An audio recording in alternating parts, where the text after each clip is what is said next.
കൊല്ലം ബീച്ചിൽ തിരയിൽപ്പെട്ട് യുവ നഴ്സിനെ കാണാതായി. പുന്തലത്താഴം സ്വദേശി അമൽരാജിനെയാണ് കാണാതായത്. കോസ്റ്റൽ പോലീസ് തെരച്ചിൽ തുടരുകയാണ്. വിവരങ്ങളുമായി രാജ്കുമാർ ചേരുന്നു. രാജ്കുമാർ, എപ്പോഴാണ് ഈ സംഭവം ഉണ്ടായത്?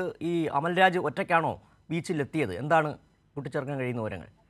ഇന്നലെ വൈകിട്ട് 7 മണിക്കാണ് ഈ സംഭവം നടക്കുന്നത്. കൊല്ലം ബീച്ചിൽ ഒരിത്തിരി ഒഴിഞ്ഞ സ്ഥലത്തായിരുന്നത്. ഇവര് രണ്ടുപേർ ഈ അമൽരാജും സുഹൃത്തുമൊത്താണ് കടലിൽ വന്നത്. ഈ സമയത്ത് സുഹൃത്ത് വെള്ളം വാങ്ങിക്കാനായി റോഡിലേക്ക് പോകുന്ന സമയത്ത് പെട്ടെന്ന് തിരയിൽപ്പെടുകയായിരുന്നു.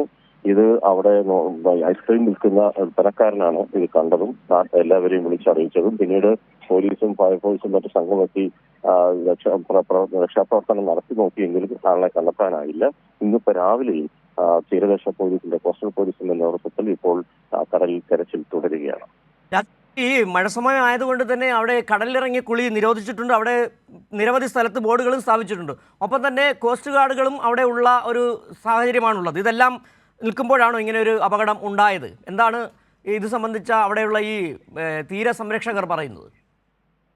ഇത് പലതവണ ഇപ്പോഴല്ല, പല അപകടങ്ങൾ അവിടെ നടന്നു കഴിഞ്ഞു. ഇതിനോടകം ഏതാണ്ട് ഒരു 10-30 പേരെങ്കിലും കഴിഞ്ഞ ഒരു 4-5 വർഷത്തിനകം കാണാതാവുകയും അതേപോലെ തന്നെ മരിക്കുകയും ചെയ്തിട്ടുണ്ട്. പക്ഷെ ഇതൊന്നും ഈ ബോർഡുകൾ, നിരവധി ബോർഡുകൾ, ഒരു ബോർഡല്ല, നിരവധി സ്ഥലത്തായി ബോർഡുകൾ സ്ഥാപിച്ചിട്ടുണ്ട്. പക്ഷെ ഇതുവരെ ഈ ബോർഡുകൾ നോക്കി ആരും അങ്ങോട്ട് പോകാതിരിക്കുന്നില്ല.